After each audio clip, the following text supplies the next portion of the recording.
할렐루야.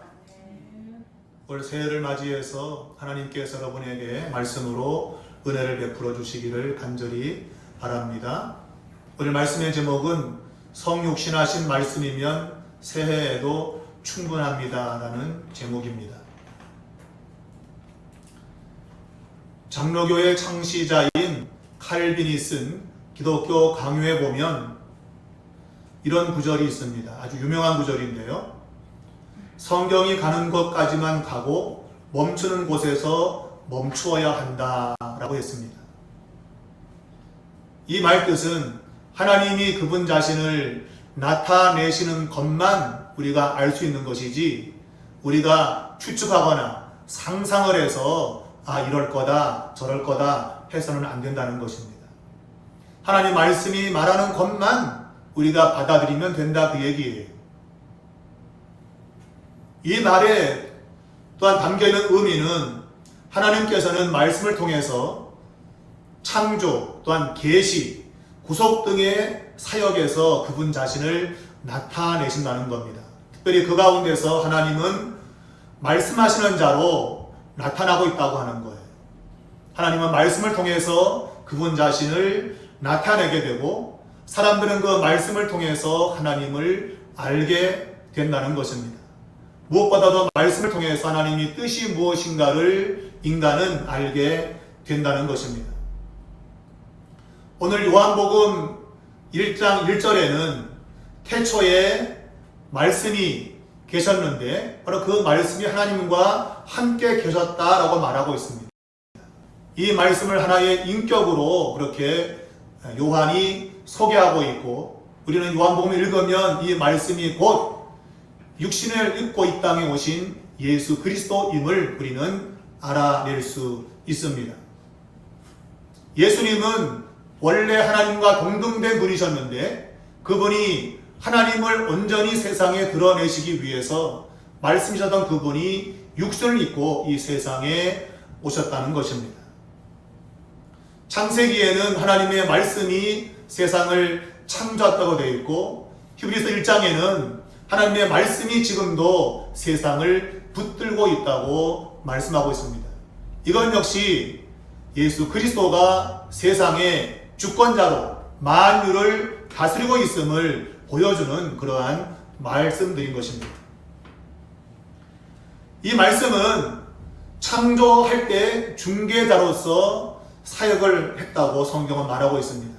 곧 말씀의 창조 사역은 곧 하나님 자신의 사역인 것입니다. 그래서 이 말씀의 그 중개자로서 해야 될 일이 무엇인가? 성경은 단순히 창조 사역만 한 것이 아니라 창조 사역 이후에도 계속적으로 이 말씀이 생명과 빛을 이 세상에 주고 있다고 말하고 있는 것입니다. 오늘 그 말씀을 다른 표현으로 사도 요한은 생명과 빛이라고 말했습니다. 이것은 창세기 1장에서 그 의미를 가져올 수 있는데 하나님이 세상을 창조할 때에 제일 먼저 빛이 있으라고 했습니다. 물론 이 빛이 물리학적인 빛이라고도 주장하는 학자들이 있지만 그러나 성경적 의미로 본다면 그 빛은 생명의 시작을 알리는 그러한 빛이라고 볼 수 있습니다. 하나님은 말씀을 통해서 이 세상에 생명을 불어넣었다 그 얘기입니다. 하나님이 이 세상을 말씀으로 창조하시고 그리고 그 안에 질서를 부여했는데 바로 그것이 생명이 불어넣어진 것입니다. 태초에 이 세상은 흑암이 가득했다고 했습니다. 바로 그것은 무질서를 이야기합니다. 그런데 빛이 생기면서부터 질서가 잡히기 시작했어요. 이 말은 그때부터 생명의 역사가 이 세상에 시작되었다고 하는 그러한 말씀인 것입니다. 사도 요한은 오늘 본문 1장을 통해서 이 말씀이 물리적인 세상 창조에도 역사했지만 새로운 창조인 곧 그분의 성육신과 그리고 십자가 사건과 부활을 통해서 주어지는 생명과 빛의 사역을 말씀이 했다고 하는 것을 알려주고자 오늘 1장을 기록하고 있습니다. 그래서 이 사도 요한에게 있어서 초점은 새 창조에서 인간에게 주어지는 생명과 빛에 초점을 두고 있는 것입니다. 이 말은 어떻게 인간이 생명을 얻는가 하는 것입니다. 이 말은 인간은 죄로 인해서 다 죽어있는 존재들인데 그 죽은 존재가 어떻게 생명을 다시 얻게 되었는가 하는 것을 이야기하는 것인데, 그 초점은 바로 말씀이 육신이 되어서 오시는 걸로 인해서 시작되었다는 것입니다. 그리고 십자가 사건과 부활을 통해서 그 절정에 이르렀음을 사도 요한이 말하고 싶은 거예요. 오늘 그 빛이 빛이었다고 말하고 있는데, 이것은 사도 요한이 이 성경 요한복음을 쓸 그 시점만이 아니라 과거도 다 포함되고, 그리고 미래적으로도 그 빛이 계속 비추고 있다고 하는 것을 암시적으로 나타내고 있는 것입니다. 그 빛은 사람들에게 생명을 주는 것인데, 바로 성육신한 이 말씀의 영광 속에 그 빛이 있었다고 말하는 것입니다. 우리가 이 성육신과 그리고 이 말씀과의 관계 속에서 우리는 중요한 것들을 좀 살펴보려고 하는데, 이 요한복음 이 본문은 예수님께서 생명의 주인 되심을 선포하는 성경입니다. 이 요한복음은 공관복음으로 알려져 있는 마태, 마가, 누가복음과 그 성격이 다르지요. 공관복음 이 세 개의 복음은 예수님의 생애 가운데 그 시간적 순서를 따라서 기록이 되었지만, 그러나 요한복음은 1장부터 예수님께서 하나님 되시며 그 하나님으로서 그분이 성육신을 통해서 사람들에게 생명을 주었다고 하는 것을 선언하는 것으로 시작하고 있습니다. 마태, 마가, 누가복음은 끝까지 가야 이래서 십자가 사건이 필요했구나라는 것을 알게 되는데, 요한복음은 1장을 읽으면서부터 이래서 예수를 믿어야 되는구나 하는 것을 알게 됩니다. 그래서 처음 예수를 믿는 사람들에게 보통 교회에서는 요한복음 1장을 먼저 읽으시죠 라고 권하는 것입니다.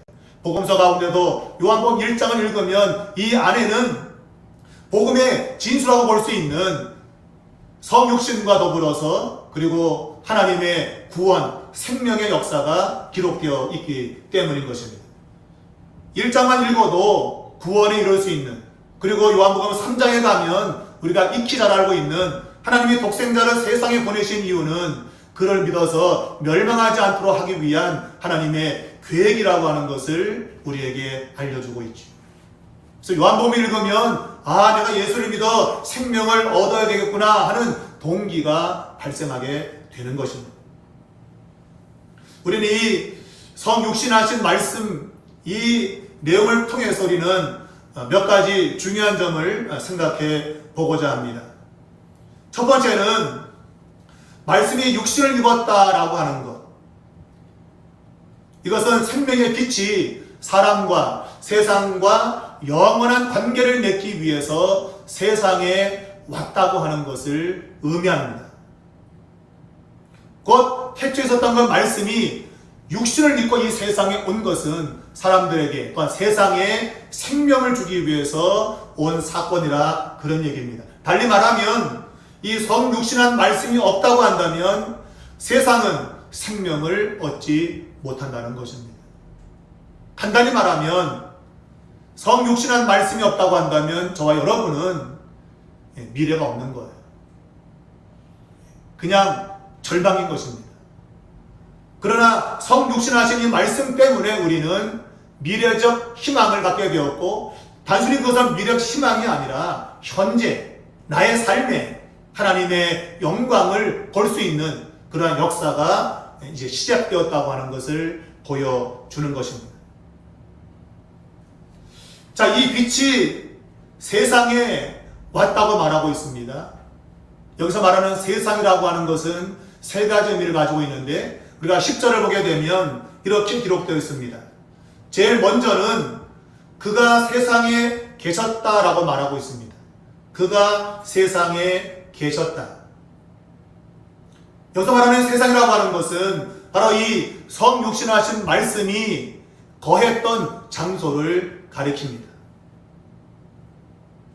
곧 이것은 인간이 살고 있는 거하는 곳을 의미하는 거예요.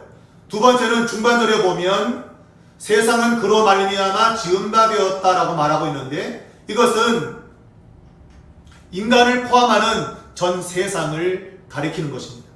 그리고 마지막 하반절에 보면 세상이 그를 알지 못했다라고 되어 있습니다. 이것은 타락하고 암흑 가운데 있지만 하나님의 사랑의 대상으로 남아있는 세상을 가리키고 있는 거예요. 바로 이 부분이 요한복음 3장 16절에서 말하는 하나님이 세상을 이처럼 사랑하사 라고 하는 그 의미와 연결되는 것입니다. 성경은 세상을 사랑하지 말라라고 말하잖아요. 그죠? 그러나 또 하나님은 세상을 사랑했다고 말합니다. 동일한 성경이 세상을 사랑하지 말라 그러고 또 하나님이 세상을 사랑했다고 그래요. 그래서 이 세상이라고 하는 개념을 분명하게 잡지 않으면 혼돈스러운 것이죠. 그래서 세상을 사랑하라 그랬다. 이런 사람들은 막 세상인 걸 다 사랑하려고 그래요. 먹고 마시는 모든 걸 사랑하려고 그래요. 심지어 잘못된 것까지도 사랑하려고 그래요. 왜냐하면 하나님이 세상을 사랑했기 때문에 나도 사랑해야 된다. 그래서 세상에 있는 모든 걸 사랑하려고 그래요. 그런 의미로서 성경이 우리에게 하나님의 사랑을 말하는 아닙니다. 하나님이 세상을 이토록 사랑했다는 얘기는 말한 대로 타락하고 암흑 가운데 있지만 하나님의 사랑의 대상으로서의 세상을 가르치고 있는 거예요. 곧 죄 가운데 죽어있는 저와 여러분, 그것이 바로 이 하나님이 사랑했던 세상을 가리키고 있는 것입니다. 하나님의 사랑이 바로 이 빛이 세상에 온 것으로 나타났는데, 요한은 성육신하신 말씀이 바로 그 빛이라고 말하고 있어요. 그 빛이 옴으로 인해서 세상은 생명을 얻게 되었다는 것입니다. 그런데 놀랍게도 성경은 십자를 통해서 인간이 이러한 성육신된 말씀에 대해서 냉담함을 보였다고 말하고 있습니다. 유대인들의 격언에 이런 말이 있다고 합니다. 에녹서에 보게 되면 지혜가 인간 자녀들 가운데 그 거처를 만들기 위해서 나갔으나 아무런 거처도 발견치 못했다는 말입니다. 그래서 지혜라고 하는 것은 바로 하나님을 의인화한 것이죠. 하나님이 인간들 가운데에 거처를 만들기 위해서 왔는데 어디 하나 거처가 있을 곳이 없다는 것입니다. 아마 이것은 예수님께서 그분이 인자는 머리 들 것도 없다고 하는 그 말에 숨겨져 있는 뜻과도 연결될지 모르겠습니다. 그러니까 세상이 하나님을 환영하지 않는다, 그 얘기예요. 우리는 지금 세상을 둘러보면 정말 이 세상은 하나님을 좋아하지 않습니다. 도리어 점점점 하나님을 떠나고 있고 심지어 공격을 합니다. 인간을 구원하기 위해서 행하셨던 그 하나님을 공격을 합니다. 며칠 전에 TV에서 우리가 그 구한말 시대에, 일제시대 때 그 여성들의 그 아주 아픈 그런 내용들을 이야기하는 가운데 한 여성이 그 여자의 인권을 위해서 투쟁하는 삶을 살다가 죽은 그런 이야기를 들은 적이 있어요. 우리나라는 그 여성에 대한 인권을 인정하지 않았죠. 그런데 복음이 들어오면서 여성들이 깨어나기 시작한 것입니다. 그러니까 구한말 시대나 일제시대 때에 여성들은 배우지 못했고 그래서 사람들로부터 무시를 당하는 그러한 상황이었잖아요. 근데 복음을 접한 사람들이 하나 둘씩 깨어나면서 여성들도 공부하게 되었고 그러면서 이제 인권을 위해서 일하는 그런 일이 벌어진 것입니다. 오늘날 너무 여성 이 인권이 신장돼 갖고 도리어 남자보다 위에 있는 그런 아이러니한 현상을 우리가 목격하곤 하지만 그러나 그것은 참으로 놀라운 일입니다. 과거에는 상상하지 못할 정도의 그러한 여성 인권이 신장된 거예요. 그런 배후에는 기독교 복음이 큰 몫을 차지한 것입니다. 만일 이 땅에 복음의 빛이 없었다고 한다면 여전히 여자들은 자신의 이름도 없을 것이고 배움도 없을 것이고, 그래서 누구 때 이러면서 인간으로서의 가치와 대접받지 못하는 그러한 삶을 살았을지 몰라요. 그런데 복음의 빛이 이 대한민국에 들어왔을 때에 그 복음의 능력이 여성들을 깨운 것입니다. 그래서 오늘날 여권 신장이 이루어졌고 남녀 평등의 사회가 이루어져 가고 있는 것입니다. 그런데 오늘 이 세상은 마치 여성들이 자신들의 어떤 능력으로 그러한 여권 신장이 이루어진 줄 착각을 하고 있어요. 그래서 기독교를 공격을 하고 기독교가 아주 나쁜 것이냐 그렇게 매도하려고 하는 사람들이 있습니다. 여러분, 저는 다시 한번 강조합니다. 우리 대한민국의 역사 가운데 기독교는 빠질 수 없습니다. 이 대한민국의 나라의 건국도 기독교가 빠질 수가 없어요. 그래서 우리가 물론 기독교가 잘못한 점도 있고 그것들을 반성하고 고쳐나가야 되면 분명히 있지만, 그러나 많은 긍정적인 일들을 끼친 그에 대해서 대한민국은 기독교 복음에 대해서 감사해야 되는 것입니다. 우리 믿는 사람들은 그 당시에 그런 복음의 능력을 다시금 회복하는 그런 일에 우리는 힘을 써야 돼요. 그래서 새해에는 정말 이 복음의 능력이 여러분의 가정, 여러분이 있는 그 자리에서 빛을 발하는 그런 역사가 일어나야 된다는 것입니다. 오늘 이 본문에는 이 세상이 바로 이 지혜로 표현되어진 하나님, 오늘 본문에는 성육신한 이 말씀을 좋아하지 않았다 그랬어요. 참 안타까운 일이죠. 하나님이 세상에 생명을 주려고 육신을 입고 오셨는데 그것을 사람들이 싫어했다고 하는 것입니다.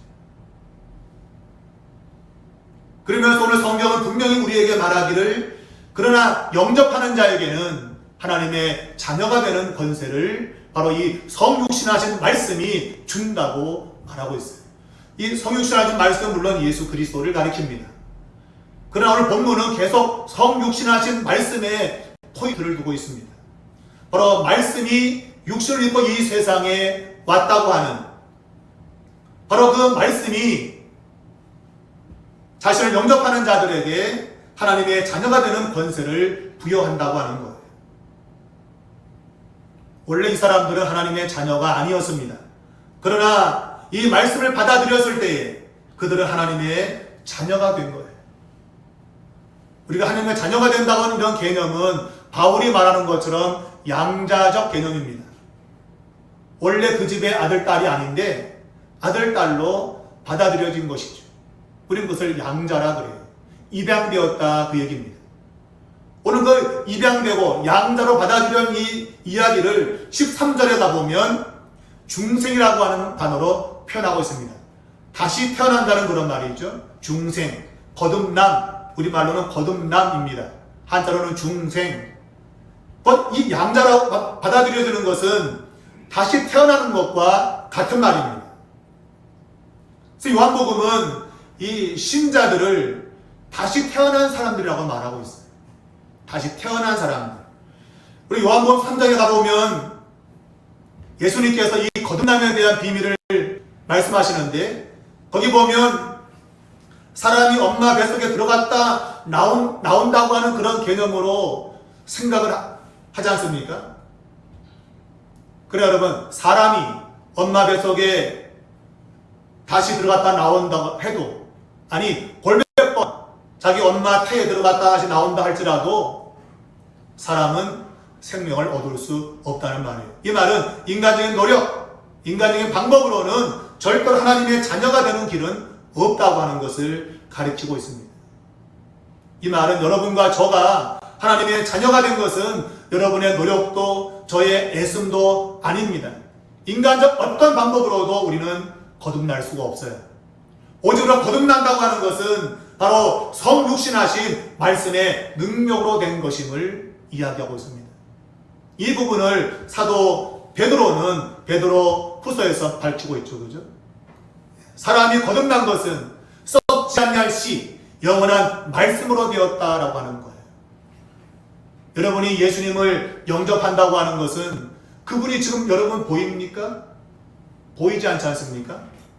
근데 오늘 성경 본문은 누구든지 그의 이름을 믿는 자, 그 이름을 믿는 자, 곧 영접하는 자에게는 하나님의 자녀가 되는 권세, 다시금 출생하는 중생의 그러한 역사를 일으킨다고 말하고 있어요.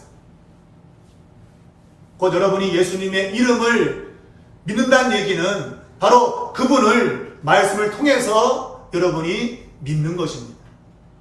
그 말씀이 오늘 계시된 말씀이 바로 하나님의 본질인 거예요. 그 말씀을 내가 받아들이고 수용하게 되어지면 그 순간 우리는 거듭나는 것입니다. 사람들은 예수님을 영접한다고 하는 이런 이야기를 자기 나름대로 그림을 그려요. 예수님을 성화에 있는 예수님을 그림을 그리고 내 마음에 오세요. 내 마음에 오세요. 이런 사람이 있어요. 여러분 그게 영접하는 게 아닙니다. 여러분. 사도 요한의 개념에는 예수님의 이름을 믿는 것, 그것은 바로 영접한다고 하는 것 같은 것인데 그것은 바로 하나님의 말씀을 받아들이는 거예요.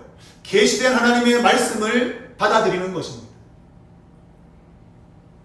예수님 당시에는 그분이 육신을 갖고 있었죠. 그죠?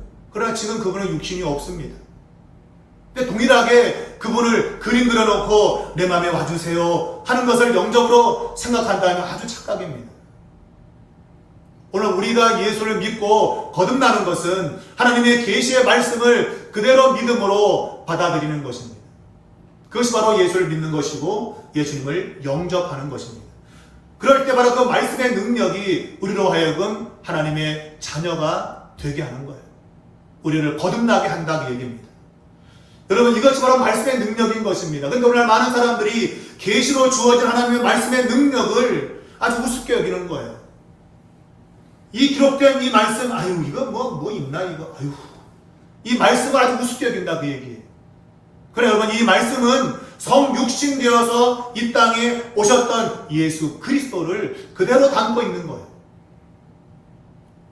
그런 이 말씀의 능력을 경험하기 위해서는 이 말씀을 그대로 믿어야 되는 것입니다. 이 말씀이 우리에게 계시되어진 하나님의 진리의 말씀을 그대로 믿는 자들, 그리고 그 말씀이 우리와 함께 하시기 위해서 육신을 입고 이 세상에 왔다고 하는 사실을 믿는 자들, 그런 자들에게 하나님의 자녀가 되는 권세를 부여한다는 것입니다. 여러분은 어떻게 예수를 믿으셨나요? 여러분은 어떻게 예수를 영접하셨습니까? 그냥 막연하게 그런 분이 계셨어 옛날에, 근데 지금도 계시대, 내 안에 와주세요. 여러분 그렇게 여러분 예수 영접하셨나요?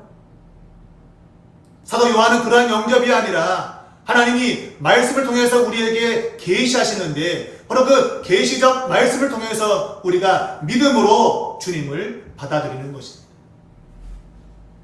오늘 이 말씀이 진리인 것입니다. 이 진리를 내가 받아들이게 될 때 우리는 예수님을 영접하는 것이고 예수님을 믿는 것이라 그 얘기예요. 제가 말했지만 사람들은 예수님을 영접지 않았습니다. 이것은 유대인도 마찬가지고 이방인도 마찬가지입니다. 그런데 모든 사람들이 그렇게 예수님을 거절하고 영접지 아니하는 상황인데 어떻게 저와 여러분이 영접이 되었나요? 어떻게 예수를 믿게 되었나요? 사도 요한은 이 일을 하나님의 주권적인 역사라고 말하고 있습니다. 하나님이 주권적으로 저와 여러분을 믿게 한 거예요. 우리가 의지적으로 그것을 내가 믿자 해서 믿어진 게 아닙니다. 하나님의 주권적인 역사인 거예요. 그래서 우리의 출생은 하나님께로부터 났다고 말하는 거예요. 그분께로부터 우리가 태어난 겁니다. 오늘 이러한 출생이 우리에게 생명을 주는 거예요. 여러분 이런 말 들어보셨죠? 그죠? 한 번 태어나면 두 번 죽고 두 번 태어나면 한 번 죽는다. 이 말은 내가 육신적으로 한 번만 태어나면 엄마의 뱃속에 있다가 한 번만 태어난 이 출생을 가지면 우리는 2번 죽습니다. 내 육체가 끊어지는 죽음이 있고 영원히 멸망하는 죽음이 기다리고 있어요. 바로 둘째 사망이라고 성경은 말하는데, 한 번만 태어나면 2번 죽어요. 그러나 2번 태어나면 엄마의 뱃속에서 응아 한 번 태어난 것과 그리고 예수님을 영접하여 거듭나게 되어지면 2번 출산하게 되어지면 한 번밖에 죽지 않습니다. 육신의 죽음밖에 없어요. 우리는 영원한 생명으로 주와 더불어 영생을 누리게 되어 있는 것입니다. 오늘 여러분, 그러한 기적이 여러분과 저에게 일어나는 거예요. 우리의 지혜와 우리의 능력과 우리의 애씀으로 된 게 아닙니다. 전주 하나님의 주권 속에서 하나님이 그렇게 되도록 정하셨다고 하는 거예요. 여러분, 만세 전에, 이 세상이 만들어지기 전에 우리가 그리스도 안에서 예정되었다고 사도 바울이 에베소서 1장 3절 이하에서 말하고 있지 않습니까? 여러분과 저가 얼마나 놀라운 은혜를 입었는지 여러분 아십니까? 이 세상이 시작되기 전에 하나님이 말씀으로 빛이 있으라 라고 이 세상을 만들기 이전부터 하나님은 말씀 속에서 우리를 그리스도 안에서 생명을 얻을 자로 정하셨다고 하는 거예요. 오늘 여러분에게 그런 기적이 일어난 것입니다. 사람들은 로또를 맞으면 또 뭔가 주식이 또한 뭐 코인이 폭등을 해가지고 갑자기 수십억을 벌면 기적이라고 말합니다. 그러나 여러분, 예수 믿어 영생을 얻는 이 일과 비교해보면 그건 기적도 아닙니다. 그건 기적처럼 못 드는 거예요. 우리가 예수를 믿고 그리고 영원한 생명을 얻게 된 것은, 이것은 상상하지 못할 기적이에요. 이런 일은 자다가도 일어날 수 없습니다. 그런데 하나님이 그 기적을 여러분과 저에게 베풀어 주신 거라 그 얘기. 여러분, 이것이 오늘 성경이 우리에게 중요하게 강조하는 것입니다. 저와 여러분은 하나님의 기적의 주인공들인 것입니다. 저는 새해를 맞이하면서 다시금 이 사실을 깊이 명심하고 시작하려고 합니다. 내가 어떠한 일을 당하든 간에 나는 이미 상상하지 못할 기적의 주인공이다. 하나님이 모든 인생들이 멸망하게 될 때 나에게 생명을 주어서 나로 하여금 영생을 얻게 했다고 하는 이 기적이 오늘 나를 움직이는 능력이 되기를 저는 간절히 소망하면서 새해를 시작하고자 하는 것입니다. 자, 오늘 사도 요한은 이 말씀이 육신이 되어서 나타난 이곳에 하나님의 은혜와 진리가 충만하다고 말하고 있습니다. 말씀이 육신이 됐다는 얘기는 여러분 의미가 뭘까요? 이것은 바로 인간의 피조물로서의 연약함을 가리키는 겁니다. 여러분의 육신과 저의 육신은 매우 약합니다. 여러분, 이 말씀이, 창조의 능력 가진 이 말씀이 육신을 입었다고 하는 거예요. 곧 인간의 연약함에 동참했다고 하는 것입니다. 이것이 사도 바울이 깨달은 비밀이었습니다. 어떻게 하나님이, 그 전능한 하나님이 인간의 연약한 육체를 입고 이 세상에 올 수 있는가?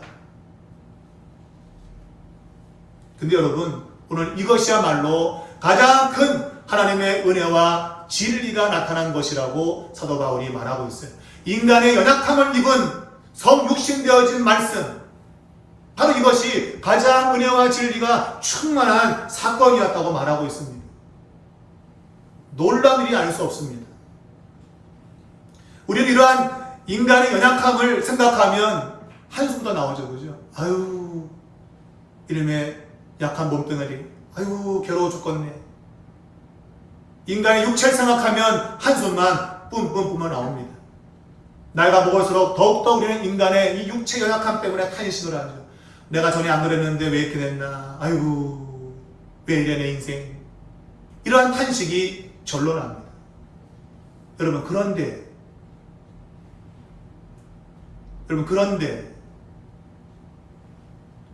말씀이신 하나님은 의도적으로 연약한 육체를 입으셨다고 하는 거예요.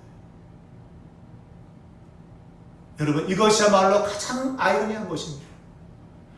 사람들 가끔 다 육체 연약함을 싫어합니다.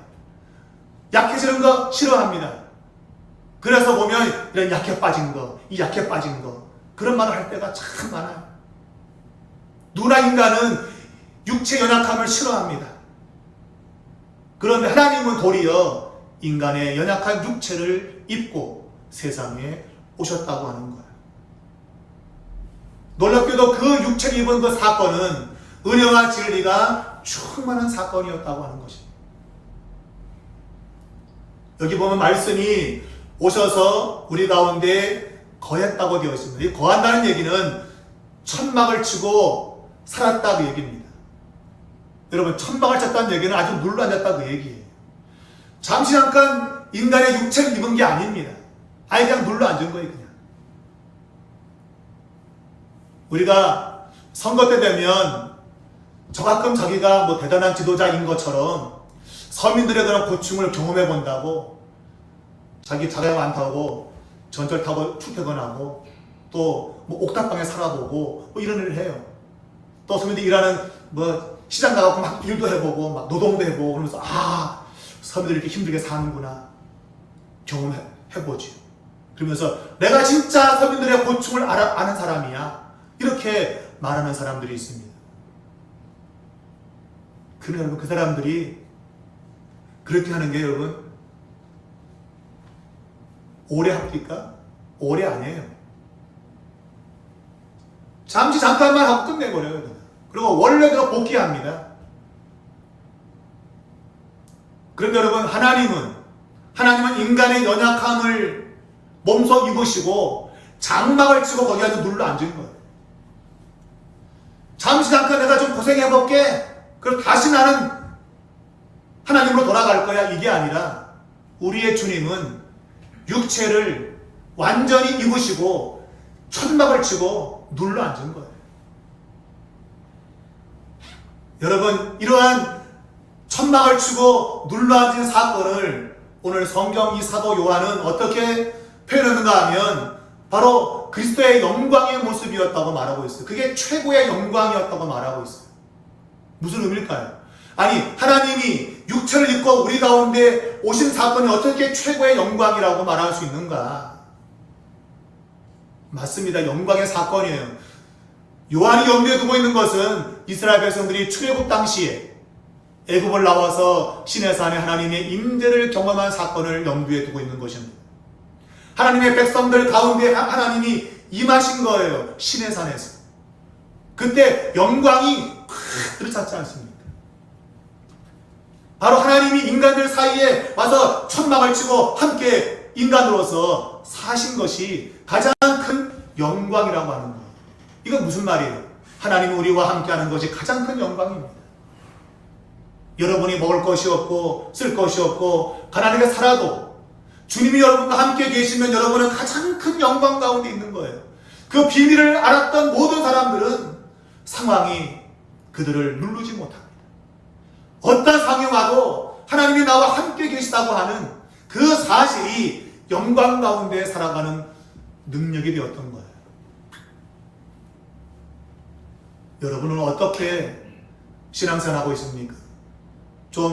집도 좀 좋은 집 살고 건강하고 좀 여유가 있고 즐기고 살고 그러면 여러분이 좀 영광스러운 삶을 사는 겁니까? 성경은 그것을 영광스럽게 산다고 말하지 않아요. 성경에 말하고 있는 하나님의 영광은 그리스도가 우리 안에 계신 것입니다. 내가 주님 안에 거하고 주님이 우리 안에 거하는 그 사실이야말로 가장 영광스러운 모습이라 그 얘기예요. 여러분이 이것을 인식해야 됩니다. 근데 우리 그런 인식보다도 그저 사는 게 좀 나으면 난 좀 괜찮은 삶을 살고 있어. 하나님 복 주셨네. 뭐 그렇게밖에 생각 못해요. 그러나 성경에 기록된 모든 믿음의 사람들은 그렇게 살지 않았습니다. 그리스도가 우리 가운데에 함께 계셨다고 하는 이 놀라운 사실이 가장 큰 영광이었다고 하는 것을 드러내고 있는 것입니다. 하나님의 임재, 시내산의 하나님의 임재는 무엇을 말합니까? 바로 이스라엘 백성들의 구원을 가리키고 있는 거예요. 하나님이 애굽에 있을 때 어디에도 하나님이 임재하지 않으셨습니다. 그들을 구원해내고 나서야 시내산에서 하나님이 임재하셨어요. 곧 예수님께서 말씀 주셨는데 그분이 육신을 입고 이 땅에 장막을 치고 왔다는 얘기는 그분의 그 사건은 제2의 출애굽 사건임을 우리에게 알려주는 것입니다. 예수님의 성육신 사건은 제2의 출애굽 사건이에요. 하나님의 임재가 우리 가운데 있게 된 것, 우리가 하나님의 백성이 되었고 하나님 우리 가운데 함께 계신 것, 바로 그것이 출애굽의 역사라는 것입니다. 근데 그러한 출애굽에서의 그 영광, 그것을 보았다고 오늘 진술하고 있지 않습니까? 성경은 누가 쓴 것입니까? 바로 그 영광을 목격한 사람들이 진술을 통해서 기록된 것이 성경입니다. 이 성경 기록자들은 바로 그 영광을 보았다고 했습니다. 그 영광을 본 것을 계시의 말씀으로 남겨둔 것이 오늘 우리가 대하고 있는 성경, 하나님의 말씀인 것입니다. 그러니까 이 말씀은 바로 성육신하신 예수 그리스도를 대하는 것입니다. 전 여러분에게 문자로 기록되어진 글자를 말하는 것이 아닙니다. 성령을 영감되어서 우리에게 들려진 하나님의 계시의 말씀을 가리키고 있는 거예요. 바로 그 계시의 말씀은 바로 지금도 살아계셔서 역사하시는 예수 그리스도를 말하는 것입니다. 하나님의 말씀이 오늘 우리 가운데 살아 역사하고 있는 거예요. 그로 인해서 여러분이 지금 생명을 얻었고, 그리고 그래서 영광 안에 여러분이 살고 계시다는 것입니다. 사도 요한은 오늘 그 사건, 성육신 되어진 이 말씀의 이 놀라운 사건을 은혜와 진리가 충만한 사건으로 이야기했습니다. 왜 그럴까요? 바로 그것은 독생자라고 하는 이 말에 있어요. 독생자를 바라보았을 때 은혜와 진리가 충만했다고 말하고 있습니다. 이 독생자라고 하는 뜻은 여러분 어디에서 왔습니까? 창세기 22장에서 아브라함이 그의 아들 이삭을 하나님께 바치지 않습니까? 여러분, 이삭은 독자입니다. 그 독자를 하나님께 바친 거예요. 그때서 비로소 하나님이 말씀했습니다. 이제 네가 나를 사랑한 걸 내가 확인했다는 거예요. 이제 너의 사랑은 이제 나에게 완전히 증명되었다고 하는 거예요. 이 사실을 사도 요한이 가지고 와서 하나님이 그의 독자, 그 독생하신 그 아들을 우리에게 인간의 몸을 입혀서 보내주었다고 하는 거예요. 이것이야말로 하나님의 최고의 사랑이라고 하는 것입니다. 이 사랑은 이제 변하지 않는 사랑이에요. 하나님의 은혜는 이제 확정되었다고 하는 겁니다. 이 사건을 통해서 하나님이 이제는 은혜는 영원히 오늘 작동한다고 하는 거예요. 사도 바울은 그래서 로마서 8장에서 말했습니다. 이 하나님의 사랑에서 어떤 것도 끊을 수가 없다. 이제 은혜가 여러분의 삶을 붙들고 있는 거예요. 여러분이 예수를 믿는다는 얘기는 바로 그 은혜에 붙잡힌 것입니다. 여러분의 믿음이 때로는 개떡 같고, 야, 저건 뭐 예수님이 저 따위야, 이런 모습이 있을 수도 있어요. 그러나 하나님의 은혜가 여러분을 끝까지 붙들어서 하나님의 나라에까지 이르도록 하겠다는 것입니다. 여러분, 얼마나 놀라운 사실입니까? 성육신하신 말씀의 사건이 바로 이 은혜의 항구성, 영원 불변의 역사를 보증하고 있다고 얘기해요. 오늘 그 하나님의 사랑이 여러분에게 보증되고 있는 것이 성육신 말씀의 사건인 것입니다. 말씀이 우리 가운데 함께 계시면 이제 이 말씀은 영원히 우리와 함께 할 것입니다. 그러므로 우리는 하나님의 말씀을 늘 가까이 해야 되는 것입니다. 말씀에 의해서 우리는 구원을 얻게 되었습니다. 이 구원은 무진장한 은혜가 포함되어 있습니다. 이 은혜는 이제 마치 화수분처럼 끊이지 않는 역사를 이뤄낼 겁니다. 마치 이것은 사렙과 과부가 엘리야 선지자가 배가 고파서 그 여인에게 야, 그 밀가루 갖고 좀 나한테 먼저 떡 만들어 갖다 바쳐라 했을 때 그 여인이 그 남은 밀가루 가지고 떡을 만들어서 엘리야에게 공개했을 때에 그 집에 밀가루와 기름이 마르지 않는 역사. 엘리야 선지자의 그 말은 인간의 말이 아니었습니다. 하나님이 내게 말했다는 거예요. 하나님이 내게 오늘 너를 보내어서 이런 말을 하라고 했다고 하는 거예요. 그 말씀을 그 여인이 받아들였을 때에 그 집에는 하나님의 은혜가 마르지 않았다고 하는 거예요. 여러분이 하나님 말씀을 믿음으로 받아들이게 되면 여러분의 삶에 하나님의 은혜는 마치 화수분처럼 끊임없이 부어진다고 하는 겁니다. 그것이 보증된 사건이 바로 성육신한 말씀이라고 하는 거예요. 말씀이 성육신했기 때문에 이런 은혜가 보장되었다 그 얘기예요. 만약 이 사건이 없으면 은혜는 잠깐 주었다가 또 거두어가고 잠깐 주었다가 거두어가는 그런 것에 불과해요. 그러나 말씀이 성육신됨으로 말미암아 그 은혜는 이제 영원히 우리에게 주어진다고 하는 겁니다. 그걸 다른 말로 성경은 성령이 우리 안에 내주하는 것으로 표현하고 있습니다. 바로 성육신된 말씀을 통해서 이제는 성령이 우리 안에 내주하며 하나님의 말씀이 우리를 붙들게 하신다고 하는 거예요. 사랑하는 여러분, 여러분의 인생은 하나님의 말씀에 붙들리는 인생이 될 것입니다. 하나님이 그렇게 정하셨어요. 여러분이 때로는 믿음이 없이 이 세상적으로 살아가려고 하는 그런 모습도 있을 것입니다. 그러나 하나님의 사랑은, 하나님의 은혜는 여러분을 끝내 하나님의 사람으로 이끌어 갈 것이라고 하는 거예요. 정말 이 말씀은 우리에게 은혜가 아닐 수 없는 것입니다. 인간 같으면 그냥 버려두겠죠. 아이, 저거 꼴 보기 싫어, 저거. 나가! 넌 내 자식 아니야! 뭐 이러고 싶겠죠, 그죠? 그러나 하나님의 사랑은 결코 그렇지 않아요. 성육신된 말씀의 사건으로 인해가지고 하나님의 사랑은 영원히 우리가 부어진 겁니다. 여러분이 그 은혜 안에, 그 사랑 안에 있음을 여러분 감사하시면서 올 한 해를 살아갈 수 있기를 주의 이름으로 축복합니다. 마지막으로 세 번째는 이 말씀의 성육신을 보여준 이 본문, 오늘 읽은 이 본문이죠. 이 본문은 읽는 자에게 한없는 격려를 줍니다. 동시에 지금 복음을 세상에 전하고 권하는 최상의 말씀으로 우리에게 주어졌다고 하는 거예요. 여러분, 오늘 이 말씀은 어려운 때를 살아가는 우리들에게 격려를 줍니다.